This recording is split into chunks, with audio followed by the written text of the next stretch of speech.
And on that note, Suzanne, can I simply hand the microphone to you and right here? And thank you. Hi, thank you for that introduction, and thank you all for being here. It's great for me to have a chance to sit down and talk with a lot of the people that I turn to regularly, and have spoken to Ceres and climate advisors and the UN, and of course to Alden regularly on the phone when I try and find out what's going on and how close we're getting to a global deal to stop climate change. So, for the last few days, I've been focusing on the U.S. Senate and the debate there on Keystone. And so we've now seen that even within the Republican Party, there is now an acknowledgement that climate change is real. And a small bloc have actually said, well, it's time, that there's a human contribution to climate change, which means that now, of course, well, what do you do about it? And for the last 20-plus years, the main venue for doing something about climate change on a global level has been the UN negotiations on climate change, which now are supposed to come to a head in Paris at negotiations meeting at the end of this year, which will, it is hoped, put the world on a trajectory to a 2-degree world. Which is the agreed limit for curbing warming to keep below catastrophic levels of warming. So I thought I would start off by talking to Bob Orr, who has been within the United Nations in a senior role advising the key people here about how this process is coming together, what has been accomplished so far at the last set of climate negotiations in Lima, and how we move on to get towards Paris. So Bob, where are we now, and how far along the road to Paris are we? Thank you, Suzanne. We've all been using the term "the road to Paris," and I think it's apt. Something big is going to happen in Paris, but I think we need to stop seeing Paris as a destination and rather as a launching pad.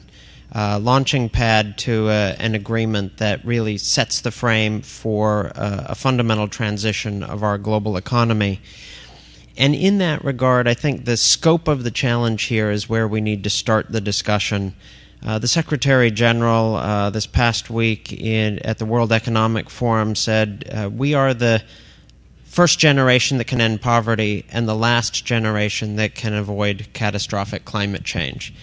That's pretty heavy stuff. That's big. So to put all that weight on Paris might sound like too much, but I think we need that as the opening point, that this is a major political, economic agreement that has to be struck in Paris. We are making significant progress. I would say that on all levels, you see the political momentum in the China-U.S. Joint statement. You see the EU's commitments. You see the U.S.-China discussions. So we're starting to see some political movement. Even more encouraging, I would say, is that we are seeing the business world truly mobilize for this challenge. They see opportunity here. And it's not just in the Western world. It is starting to mobilize across the width and breadth of the world. We're seeing this in various sectors. Finance, and Mindy will be very well placed to speak to this, is out there, and it is mobilizing to the challenge. We do have some challenges, though, as we saw in Lima and we will see between here and Paris. The level of ambition required is greater than what we currently see coming to the table. I've been talking to both Nigel and Alden about that. Maybe, Nigel, you want to, we can start by asking Nigel how far we are towards getting that 2 degrees goal, and then maybe afterwards we can hear from Alden about, the most recent update about what went on in Lima. Yep, terrific. Well, it's a pleasure to be here and be part of this event, which brings together so many great thinkers on this field. One has to be humble, having a career in climate diplomacy as I have had. Now, global emissions are 50% higher than when nations first took their legally binding obligation to tackle the problem. So, we've been heading in the wrong direction. And what I think we'll see in Paris is, as Bob said, not a solution, but hopefully we will stop digging and making the problem worse. And we'll see a critical turning point where, for the first time, all countries will be articulating the actions in a very concrete, specific way that they will be taking over the next decade. That's a significant change from what we saw a decade ago with the Kyoto Protocol, where the obligations to act rested only on the developed countries. And now we have a political agreement that this new agreement that will be forged in Paris will involve action by all. But as you said, this is just a start of that effort, Bob. And Suzanne, what I think we would be lucky to have, the best case scenario, is that the Paris Agreement will include actions when added together that would do about half of what the world needs to do over the next decade to get on the pathway towards limiting climate change to no more than 2 degrees. So that about half of the gap between what the science requires and what nations need to do will be closed by the Paris pledges, which means that Paris also needs to start a new political process about how to do the second half. And that's why it really is the beginning of a journey as much as an end. And Alden, as you would have heard, at least, I have to interject here and tell you that I think Alden is one of a handful, or maybe only a few people in the world who has been to every single meeting of every single one of these negotiations except one since they started. So we have a walking encyclopedia of this whole process here with us. But at Lima, people weren't only talking about 2 degrees, were they? What do some of the countries actually want, and what do some of these countries need in terms of a limit on warming to actually survive? Well, I have been to all the Conference of the Parties meetings. One just shows how big a masochist I am. Most people ran screaming from the room a long time ago. But I think there is hope. I mean, the good news about the way we're doing this negotiation, with countries putting their contributions, as they're called, because they couldn't agree on the word commitments 2 years ago in Warsaw, on the table in March, April, May, well in advance of Paris, is we're going to know what the shape of the deal is. And we're going to know it on the ambition side, as Nigel said. It's not going to get far enough, but if we build in the right kind of mechanisms going forward, we can close the remainder of that gap in the next 5 or 10 years with political will. There are a lot of other issues, though. A whole group of countries, the small island states, the least developed countries, the Africa group, others, want to see major progress on the adaptation and resilience front in Paris, and that has to be part of the Paris package for those countries. Because the reality is, no matter how aggressive we get on mitigation, we already have a lot of climate change in the bank, so to speak, and the impacts are going to continue to mount for the next several decades. So how you get not only the financing, but the capacity building, the technology, the knowledge about how to do resilience planning in those countries has to be a key part of the agenda. Differentiation. Can I just interrupt there and say, if we can talk a bit about how much money is in the pot so far and how that compares to what the target was for raising money? Well, finance is the other big elephant in the room, in addition to differentiation and which countries do how much, which is going to continue to play out.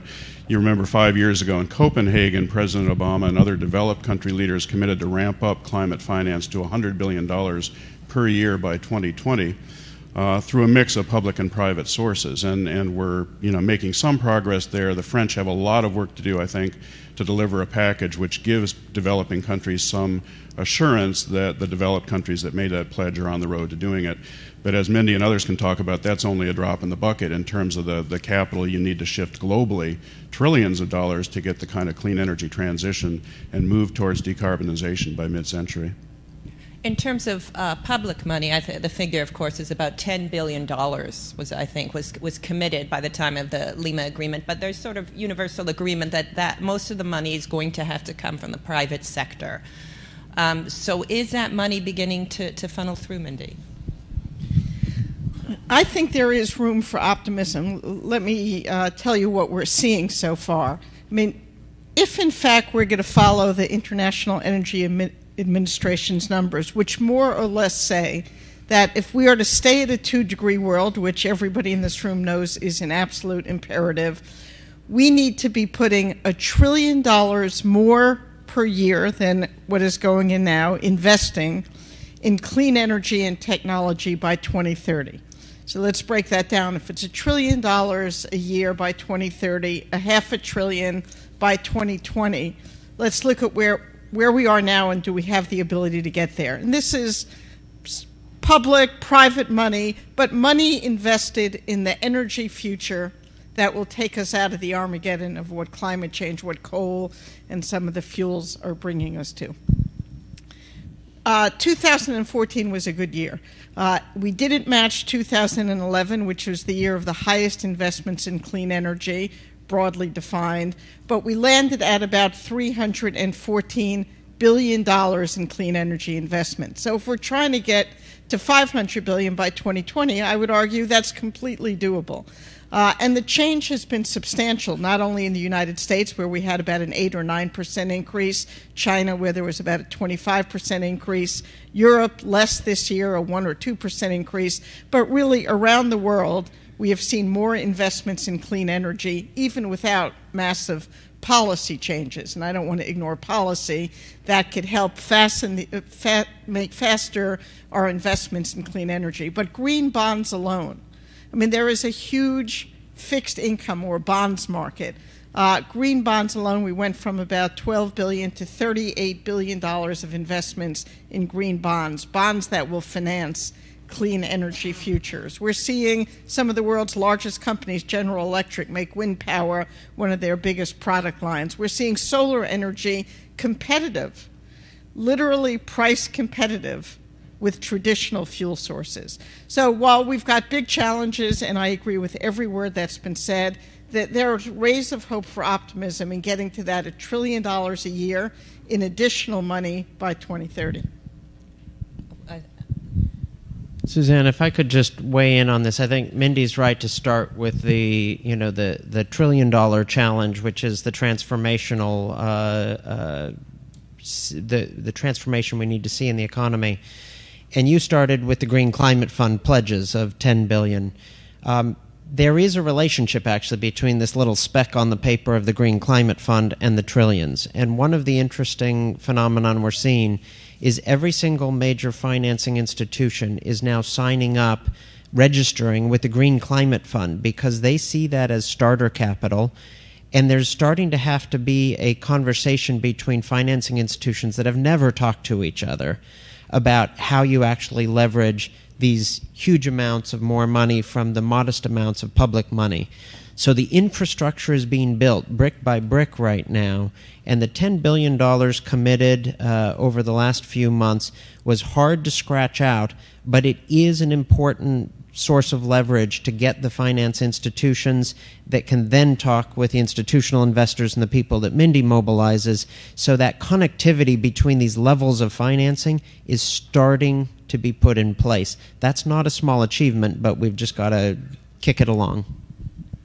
On a sort of more philosophical level, there seems to have been a big shift in the way the world wants to deal with this between this sort of international legally binding treaty that was an effort at Kyoto towards this sort of new hybrid agreement whose force will depend on a coalition of the willing, to borrow a RAC term.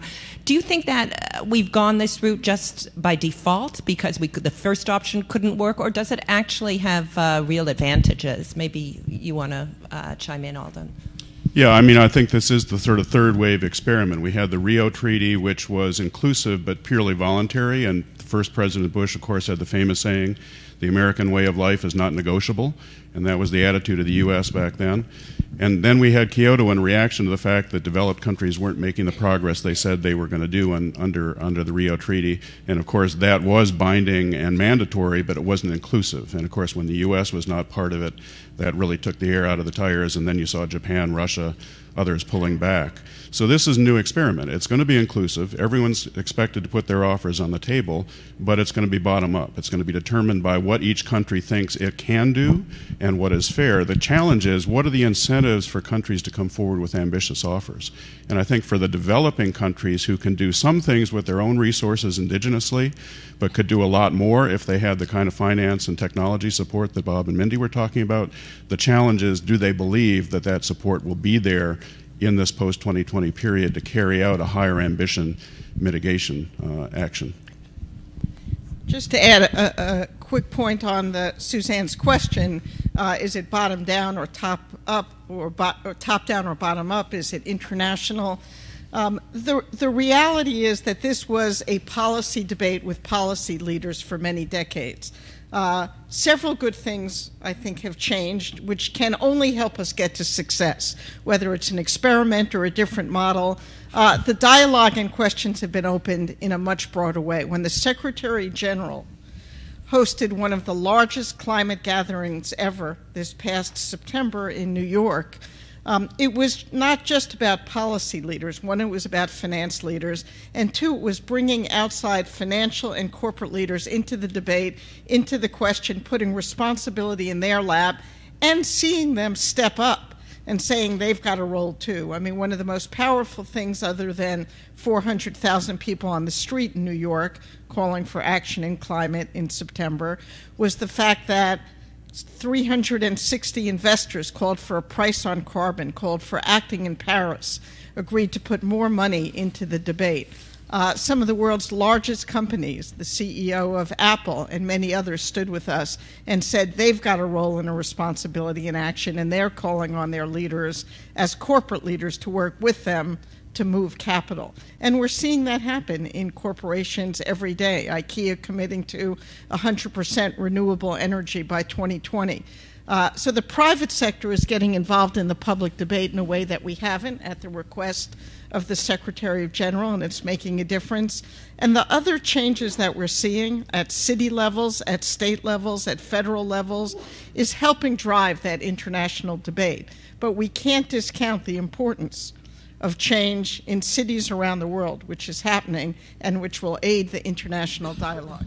Let's talk about the uppermost level of political leadership, because we've seen a big change between Barack Obama in his first term and Barack Obama in his second term. I don't know if Bob or Nigel, if you want to weigh in there, in terms of what has Barack Obama's embrace of the climate agenda in this second term, what has that done for the international process, and how far can it go? I mean, how can this, can this all be undone if, after he leaves the White House in 2016? So I think the president has shown enormous leadership on climate change in his second term. I mean, just very, as a political matter, other developed countries are going to judge the U.S. level of effort and set their ambition accordingly. Developing countries are looking at China and then ranking themselves compared to China's level of development and setting their ambition. And so the deal that President Obama cut with the Chinese not only showed that we're in a new era where developed and developing countries can find common ground and both can take action, but it also is a benchmark that others will be using to follow. And do you think we saw that this week with the visit to India? Was that so? The Indians are not as far on the political journey as the Chinese. I think the Chinese have enough experience reducing pollution in their cities from dirty coal plants, as well as from inefficient cars and dirty fuels, to recognize the human health benefits of those kinds of actions, which also have climate benefits because they are switching to cheaper, more efficient technologies, so that the Chinese have learned that over the last 10 or 15 years in the way that I think the Indians are only just beginning to learn. So I think India will be where China is now in a few years, and we're likely to see a significant gap between what India commits to and what China is prepared to commit to in Paris. But let me just come to your question about the U.S. The world needs three things from the United States. We need us to reduce emissions at home, and the president has to be given credit for laying out an ambitious plan that is far more ambitious than any of his predecessors to actually reduce emissions from the major sources of U.S. sectors for that contribute to pollution, especially existing power plants, which is a EPA rule that is being developed right now. The second thing the world needs from the United States is to help design and be part of an international system and regime. And again, the Obama administration deserves enormous credit for really figuring out a politically realistic system that will work not only for the United States, but also for China and India. And that's the system that would be put in place in Paris, where countries do get to determine their own level of effort, but there is a degree of transparency about what they're doing and therefore political accountability. And that's the nature of this new regime, and I think it's workable. The third thing the world needs from the United States is something that we are not yet doing, and so I want to really call that out. You know, there is a mismatch between the geography of opportunity and the geography of responsibility. What do I mean by that? It means that many of the low-cost emissions mitigation opportunities are in some of the poorest countries that don't have the capacity nor the historical responsibility for addressing climate change. And so to truly lead, developed countries need to not just reduce emissions at home, but they need to be partnering with developing countries to help finance the low-cost emission reductions in other countries. Can you give a specific example of countries you're talking about? So the largest single emission reduction from any one country in the world is from a very surprising source. We would think it would be maybe from Germany or maybe from China. But actual reductions in emissions, the largest contributions from Brazil, which has slashed its deforestation 70%, reducing its which is the largest single source of emissions in that country, and has therefore reduced its overall emissions more than all of Europe combined. So Brazil has entered into partnerships with Norway where they are helping to co-finance the cost of that program. That's the kind of leadership that all developed countries need to be showing. So I think President Obama in his second term gets an A for a domestic effort, gets an A for designing the international system, but has not yet articulated a way in which the United States can be partnering with developing countries at scale to really close that emissions mitigation gap. And among the developing countries at the negotiations that you've seen, Alden, I mean, we're not talking with one big block here. We're talking about very different priorities and stuff. How are those playing out now that President Obama has come forward and the U.S. is a leader on this? Are all the developing countries sort of coming online, or are there still enduring problems? No, there are differences and nuances, and it's gotten more polarized in the last several years, I think, as the small island states, the least developed countries, the Africa group, others understand that emissions from major emerging economies like China, India, Brazil have just the same impact on their physical climate systems and the impacts as emissions from the U.S. and developed countries. And so there's been a split developing about who's going to push everyone to go further and faster. But coming back to Nigel's point, I think his 3 points are good ones, and the first two, the administration can move unilaterally. They can move on their domestic climate action plan, they can move on foreign policy negotiations. The third one, mobilizing resources, obviously under our Constitution, they need Congress if it's public financing. And we got to recognize the world now perceives how dysfunctional our political system is here in the U.S., and I get questions about what is the ability of the Congress to block the administration's Clean Power Plan, to block its pledge to the Green Climate Fund, to block its international negotiating stance, and also who the next president's going to be. And they're aware of the debate and the level of the debate in the other party, the Republican Party. And so I think there's questions about what we have to do domestically to continue to build the support for the next president and the Congress, no matter which party, to be more supportive of this agenda and understand it's in the national security and an economic interest, not just the environmental interest of the U.S. Go ahead. Suzanne, I just wanted to come back to this issue you raised of the leadership question and world leaders.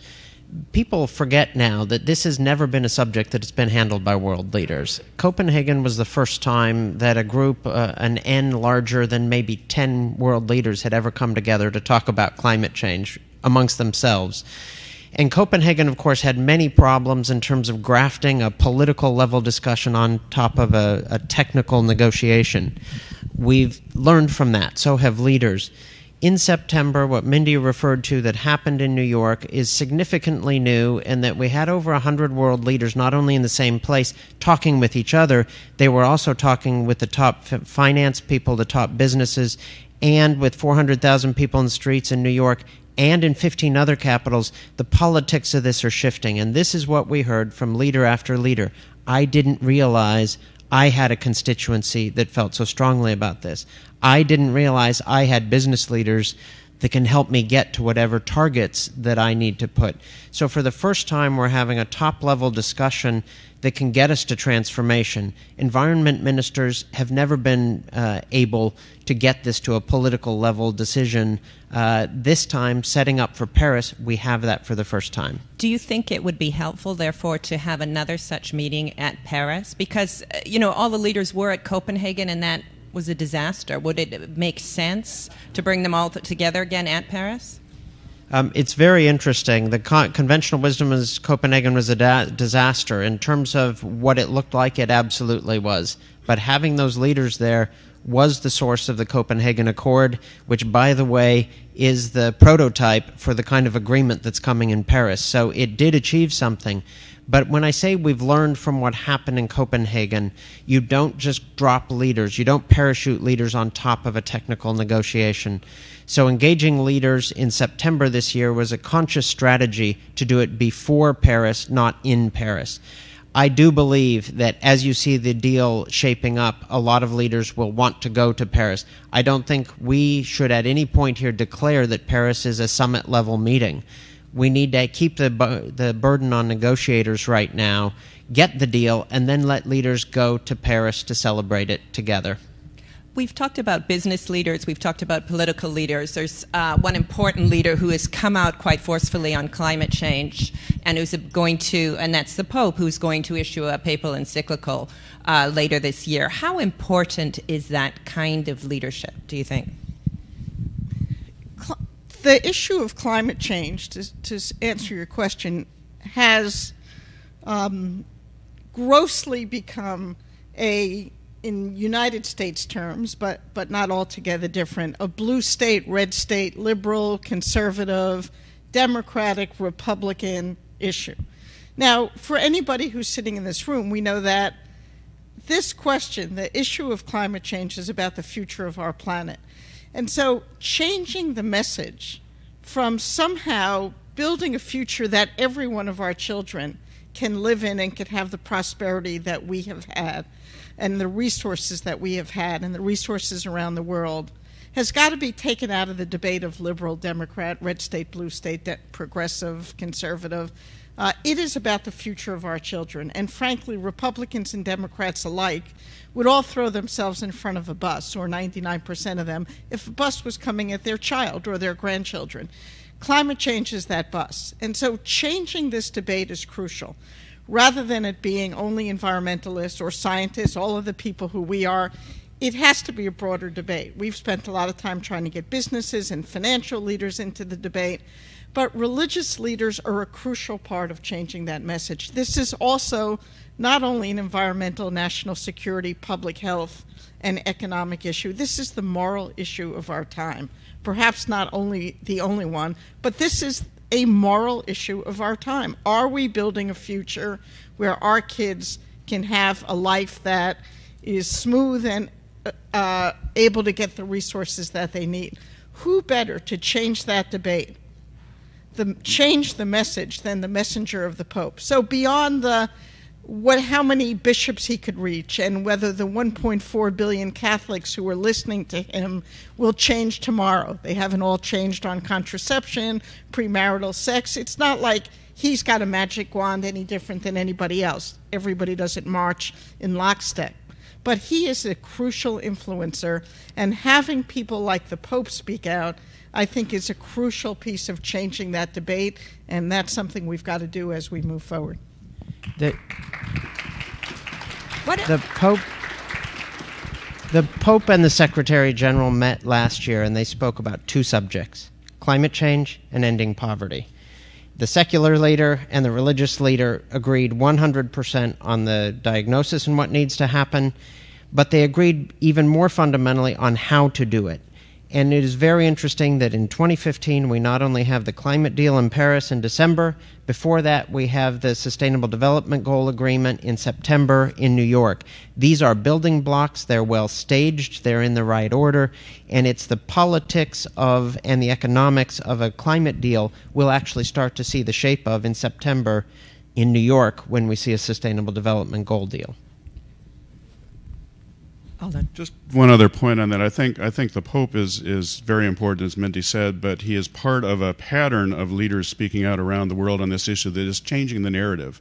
For much too long, this has been about the impacts of action on climate change on the poor or on economic growth or on jobs.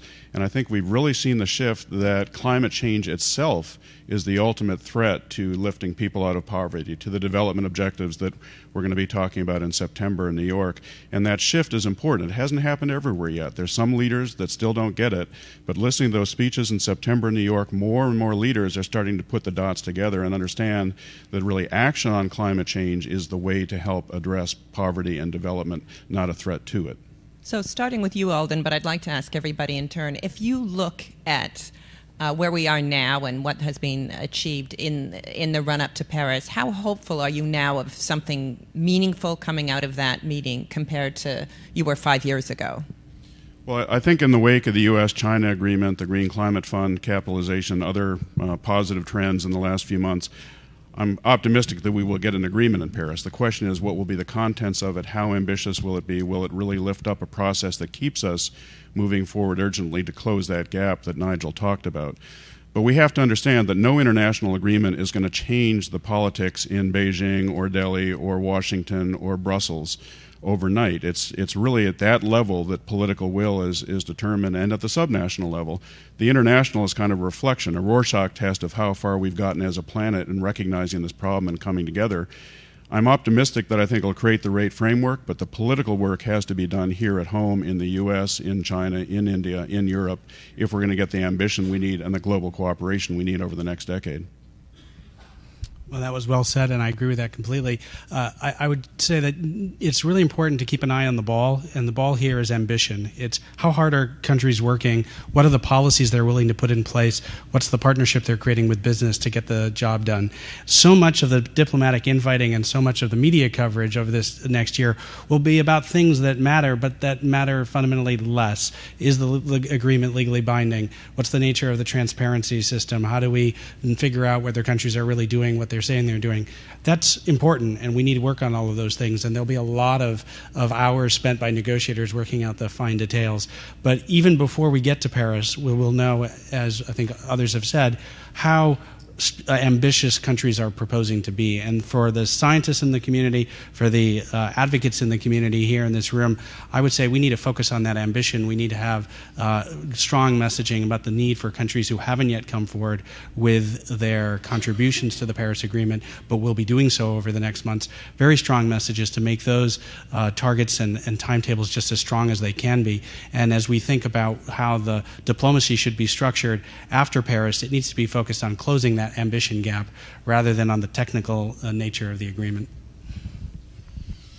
I'm optimistic, but I think both Alden and Nigel are right that we have to focus on ambition because we know we won't get the levels of commitments that will put us on that 2-degree path. So first we need to focus on country by country, every single one coming to the table in the next 3-5 months, in some cases maybe, their nationally determined contributions. But then that's a baseline. Then we have to look at the gap that Nigel referred to previously. How do we close that? The answer is not just by beating up governments to take higher targets in Paris. We need the highest possible achievable targets as governments see them in Paris, but then we also need a very clear agreement on a strategy for how to close that gap in the coming years. And to focus on this period between 2015 and 2020. This agreement doesn't take effect until 2020. We have 5 years where everything we do is worth its weight in carbon gold right now. And so we do need to focus on both the target ambition, but also the actual strategy that would get us there. And finally, I think the issue of resilience that was referred to earlier. This agreement has to have in it not only the means, but also the understanding of the scope of the resilience challenge. Climate change is here. It's hitting hard. We're flushing billions of dollars down the proverbial rat hole right now because we are not ready for climate change. There's no excuse for that. So we need all of those elements in Paris. I agree with what my colleague said, and I don't want to repeat it. They said it quite eloquently. I'm optimistic that change is happening and change is coming, and we ought not wrap it all in Paris, and I think that's what you've heard throughout it. But we're seeing cities around the world make substantial changes, and businesses and investors investing. We're seeing policy issues being debated. And let me put a finer point on that. Several of my colleagues said the United States has to go into Paris having shown we've done a lot, that we're not just talking, we're acting. One of the most important things that can happen and must happen is these EPA regulations put out by the EPA have to be adopted by each of the states, moving through and being adopted. There'll be opposition, there'll be litigation. The United States has to show clear and real action. We've done a lot. We've doubled fuel economy standards. There are many things this president has done. But I would argue over the next 4, 5, 6 months for everybody in the room, we need to be making sure those EPA regulations don't get challenged and beaten up at the states. It's not that the EPA can't come in over that, but we all have a job to do in making sure the EPA is emboldened and empowered. One other point, we have got to, as my colleague said, be bold, be ambitious, be audacious, and be honest. Right now, we have no price on carbon in most of the world, where when things are free, we get more of them. When there's a price on them and they're priced honestly along capital market standards for what they cost society, it changes things. We need a price on carbon in the United States and around the world. I don't sit here suggesting that Congress is going to adopt one tomorrow or next week. But we ought not take our eye off the ball. We need to think about what are really some of the mechanisms that could help and bring those debates. And those issues were debated and will be debated in Paris as well. So being very focused on what we can do here, not only within the United States but beyond, as some of the ideas are. And I would argue that every one of us in this room has a responsibility to take part in that debate in our states, in our city, and in the nation's capital.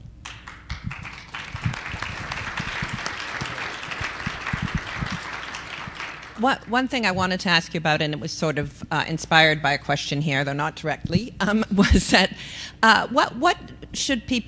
what do you make of the divestment movement, the campus divestment movement, the movement to divest from institutions, and also, how useful is that in terms of shifting markets away from carbon and building this clean energy economy that we hear so much about? Sure, and that question's been asked of me many times. There is no doubt that capital markets have a role to play in putting more energy into renewable energy, into clean energy, and fighting for a price on carbon. How investors do that, I would argue there are multiple tactics and strategies. Some feel like they need to divest tomorrow from all pure play coal companies. If those companies aren't profitable, which I would argue they're not now and they're not going to be, then investors will divest. But they're not going to do it as a political matter. They can't. They've got a fiduciary duty. That said, they're all looking very closely at coal because of its value, and its value is going down. Peabody Coal's in major trouble. We're seeing the price of coal and the financial well-being of coal companies going down. What investors can't do is take a pass. If they're not going to divest, and that might be not the way, some of them feel like if they sell their shares in ExxonMobil, somebody will buy them a nanosecond later. They need to engage as owners of those companies. We have 105 investors who have filed 150 shareholder resolutions saying to companies, bring your carbon footprint down, invest twice as much in renewable energy, stop being duplicitous on climate policy, don't say one thing internally and support a different policy, and deal with stranded assets. And what that means is investors are saying to the largest fossil fuel companies, putting $50 billion more in tar sands or in drilling in the Arctic when we already have more fossil fuels in the ground than we could legitimately burn if we're going to stay at a 2-degree world is an insane investment. having the world's largest investors engage, we've got 75 of them, with the largest fossil fuel companies to get them to not spend, which they're prepared to do, $675 billion this year and every year looking for more fossil fuels and shifting that $675 billion into cleaner energy. So there's much capital markets can do, much investors can do. There's a lot happening, whether it's divestment or engagement or investing more money in different portfolios. I would argue those are additional messengers that need to be in the game, and their actions are important. There's been a number of questions about the wisdom of the 2-degree goal. What happens if, virtually everyone is saying, including here, that we're not going to be able to limit warming to 2 degrees. So what happens next? I mean, do we then frustrate everybody when the world and they say, well, fine, we'll live with the 4-degree world? How do we deal with the 2 degrees? And secondly, how do we deal with the fact that it is widely recognized that 2 degrees warming will still be catastrophic for large parts of the world? Let me just pivot off of both that question and the divestment question. One issue we haven't talked about in Paris is the long-term goal. And I was struck at the summit last September how many leaders supported the notion of a long-term goal that's consistent with the science. Because as the IPCC has told us, if we're going to have a good shot at staying below that 2 degrees, much less the 1.5 that many developing countries and others are calling for, we need to decarbonize the global economy by mid-century and go to what people have called net zero, track zero. There's all kinds of verbiage for it. Civil society globally is unifying around the notion of phasing out reliance on fossil fuels and phasing in 100% renewable energy by sometime in the second half of the century. I think that is going to be part of the Paris Agreement and setting that benchmark about what it means to stay below 2 degrees and what it's going to take long term. If we don't mean that, even if we do meet that goal, obviously there's a lot we have to do on resilience, adaptation, dealing with the consequences of even 2 degrees, much less 3 or 4, as the World Bank has said. But fundamentally, do we keep the 2-degree goals or express it differently? That's the question. Well, I think we keep the 2-degree goal and we express it differently in terms of what it means to meet it, in terms of phasing out fossil fuel, phasing in clean energy, going to net zero, etc. Because 2 degrees by itself is not specific and prescriptive enough. Policymakers need to understand what that implies over the next 3 or 4 decades to actually meet. Sorry, I didn't mean to jump out of my chair here, but you posed this in a good journalistic way that everyone can understand. Do we keep the 2-degree goal or not? We have to keep the 2-degree goal. It is the one political agreement we have of all the world's governments. It's the one thing they've agreed to agree on. So I think we keep the 2-degree. But as Alden says, there's nothing magic about 2 degrees. It is an artificial number that essentially puts us into the sanity range. But we should not be locking ourselves into any specific technologies or any specific goals. The fact is we have to reduce as much as we can. So the idea that we look further out and look at net zero, carbon neutrality, that is the goal, and we have to go on the long-term goal, but in the short term, we have to organize around what we have already agreed, the 2-degree goal. I'm going to pivot because this is a number of questions talked about 2 degrees and how to deal with it. This is one that nobody's touched on and involves one of the world's big energy producers, which is not Saudi Arabia but Russia. And how do Russia and Saudi Arabia play in the discussion we're having? And I would throw in Canada for that matter. They're big oil producers and unconventional oil. Yeah, so in the developed world, there are a number of countries. Canada has enormous potential with its tar sands to be a larger producer of petroleum and natural gas. Australia is a major exporter of coal. Russia obviously is a natural resource giant. So there is, to think that the developed world is all united behind a kind of European Union or Scandinavian perspective is not an accurate perception of where the problem is, where the geopolitics are. So getting these countries to see the light and take a leadership role is going to be a major challenge. I think we have to absolutely have have to start with those countries who have the political will or have the potential to act more rapidly. And I would say that, the strategy that starts with convincing Russia is not the right approach, but we need to do it here in the United States. We need to do it in Europe and show that green growth is actually better growth, that it produces faster economic growth and better outcomes for people in terms of reduced health risks and longer lifespans and higher standards of living. And if we're able to do that, we will be able to bring not only developing countries and major emerging economies with us, but the recalcitrant countries in the developed world. I'm going to come to a question directly that Mindy touched on a bit, but I think there's 3 or 4 questions that go to this. And this one says, many of us in the audience are students, professionals, and others who do not engage in international negotiations. What is our role, and how can we be engaged in supporting international action on climate change? In addition, someone asked specifically what you think about nonviolent civil disobedience. And another person asked about opportunities for individual investors, not the biggest investment houses. But if everyone wanted to weigh in on the broader questions of what an individual can do, and then the investment decisions for you. So we've got a major challenge on our hands, which is an understatement, and everybody is sitting in the room because you all know it, and most of you think about it and write about it.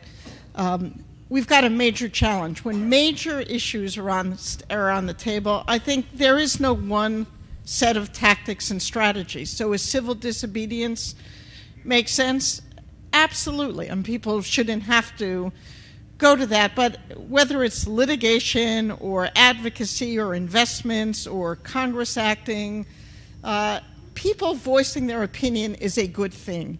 The Vietnam War was stopped because of people voicing their opinion.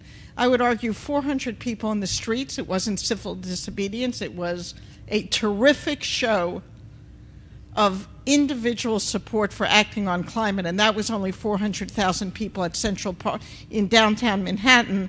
There were millions more around the world. So that's important, and divestment to some, and investing to others, and working on policy at a state level or city level or federal level.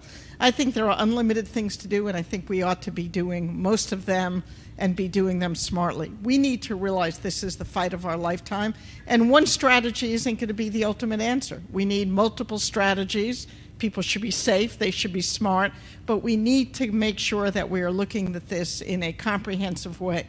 2 degrees, I would argue, we may or may not be able to get there, but we need to keep it as our goal. Compromising is not an option. It's like when that bus is coming at our kids, compromising and saying, could you just hit my kid with 30 degrees per mile rather than 80, because maybe they'll only break bones and not get killed. That's not something we would logically do. We ought not logically say that we want to accept a goal that is not about building a humanity that we want to see. The gentleman on the panel before us who quoted John F. Kennedy, it was audacious, bordering on insane for John Kennedy to think we were going to put a man on the moon and to make those kinds of investments. But he knew it was the right thing. He set a tone, he set a goal, he pushed the country, and frankly, we made it. We need to do the same using many tactics and strategies. Everyone in the room is someone who is concerned about climate change. The first thing we all have to do as individuals is walk the walk. It's amazing to me how many people work on this subject but don't know what their own carbon footprint is and haven't taken efforts to reduce it. We have to show that it's possible, and if you care about this issue, you have to show that a change in your consumption behavior, in your travel behavior, is possible and you can do it. So that's something we can all do. I think the second... Thank you. So a lot of you are doing it. I'm very happy to hear that. The second thing that I think we all have to do is this kind of ongoing massive mobilization. I cannot tell you, I was a part of virtually all of the bilateral meetings in New York in September. Global leaders woke up to the fact that this could be a political winner for them, not a political loser. And it's not just how many people were on the street. It's the fact that the social media exploded around the time of the summit. 3.5 billion impressions. Half of the unique Twitter users in the world were talking about climate the week of the climate summit. Leaders notice this. They're politicians. So we have to keep a level of mobilization on this issue that is in the streets, that is in the Twitter sphere, that is at all levels, because we have to change the political incentives for our leaders to actually make these decisions. Yeah, just to build on that, I think, to borrow an old phrase, we need to think globally and agitate locally. Because, as I said, Paris is going to be a reflection of political will from the major countries around the world. And the U.S., we've got a president who wants to get a deal and is doing all he can to get that. Obviously, we don't have a Congress. We don't have all the governors, all the mayors. So I think political agitation around the country, expressing what you want to see out of Paris, why it's important to the U.S., talking to your mayor, your city council person. There are going to be letters and petitions and all kinds of actions aimed at Paris, mobilization of different constituencies, whether it's students, professors, scientists, business leaders, etc. Everyone can do something on this, whether or not they're going to Paris or acting within that international negotiation space to create the political dynamic at home. And can I just bring up a point that you've made before, that things do not stop at Paris, that there is a mechanism in these talks, or working on a mechanism, so that if, when it comes to Paris and all the pledges are added up, it doesn't come anywhere near 2 degrees, then they can go back and get leaders to put on even firmer caps on carbon emissions. So then after Paris, Nigel, does it become perhaps even more important for people to keep the pressure up? Yeah, well, this is political will for climate action needs to be something that is always building. I mean, the fact that 2 degrees is itself not a great outcome, and yet we're not anywhere near on that pathway, suggests to me that we have an enormous amount of work to do. So let's focus on Paris, because it is a political opportunity. It's a moment, but it needs to be just the latest step in our effort to build a major national and global movement around action in this area. So one of the things that I'll be looking for out of Paris is a pivot from a conversation about what each country is willing to do at home on its own to a conversation about what countries are actually willing to do together. So, for example, the single most cost-effective, large-scale solution for reducing emissions would be to eliminate the super pollutants known as HFCs that are in refrigerants. That's actually something that won't be done in Paris. It's something that we can work on by building political will for that partnership. It's only going to happen if there's an international agreement to do that. Fortunately, there's one on the table that can be negotiated over the next few years, in my view. So there's a lot of opportunities that are beyond Paris, and we need to be acting like that, building a movement to maintain the pressure. And one thing that I want to bring back to is that incredible statistic that, Bob, that you quoted, about half of the world's Twitter universe was on Twitter at that point in time. So what does this tell us? Because, you look at U.S. opinion polling, and regularly people are putting climate change down at the bottom of the list, and there's this widespread perception that climate change is not a top priority of the public, or that it comes secondary to economic concerns. But from what you have seen, and that no longer seems to be holding, that may be the key to unlocking everything. Let me give a very concrete example of how the feedback loops are working. What we saw in New York woke up a lot of leaders, but that Twitter information, Twitter shared the entire global Twitter data with us, so we know it's solid. There are the second largest country for the use of Twitter is Indonesia. Indonesia was aflame on the issue of climate. The new government in Indonesia, which was taking power just at the time, has made some very big decisions on the question of subsidies for fossil fuels. That bold political move in Indonesia would not have been possible if there was not a very robust conversation within Indonesia that said this isn't just about subsidies and how much it's going to cost us to get to work. It is about our competitiveness as an economy and our responsibilities. That conversation is happening driven by youth, driven on social media, and it is playing into the politics, the fundamental politics of a major country like Indonesia. That can happen anywhere. So there is something an individual can do, and well, I will tell you that this sort of overwhelming problem. It may feel overwhelming, but I will tell you these little drops in the or little stones in the ocean are actually making a difference. And if you look at the political equation and you have to do it country by country, mobilized constituencies can actually deliver this because the economic fundamentals are now there. The choices are actually there. This is no longer you as a politician need to take a painful decision and suffer for it. You can actually now take a smart decision and be rewarded for it by your activists. And you've been talking about Indonesia. What do people think about whether that will hold true in this country?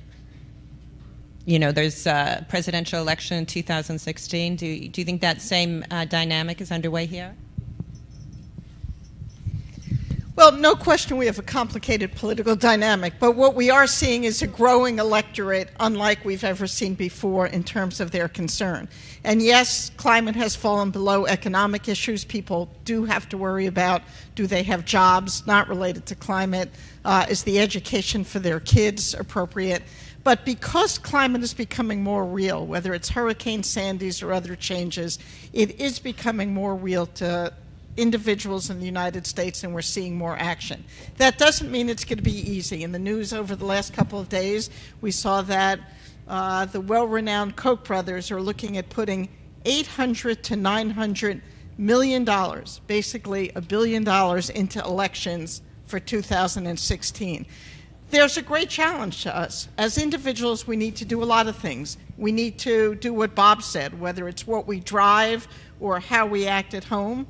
But it's what we buy and telling the story. I mean, the fact that so many stores are becoming more conscious of putting out green products, it's because consumers are asking for it.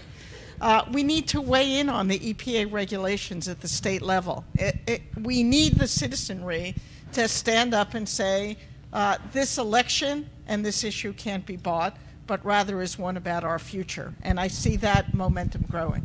Thanks, everyone. I think that's a great sort of message to end on from Bob and from Mindy, is that, you know, yes, this is a huge problem on a global scale, the biggest that we've ever had to deal with, but two, that individuals can make a difference here and that leaders are paying attention.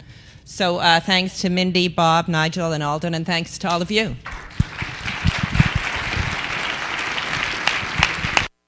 Suzanne, thank you too.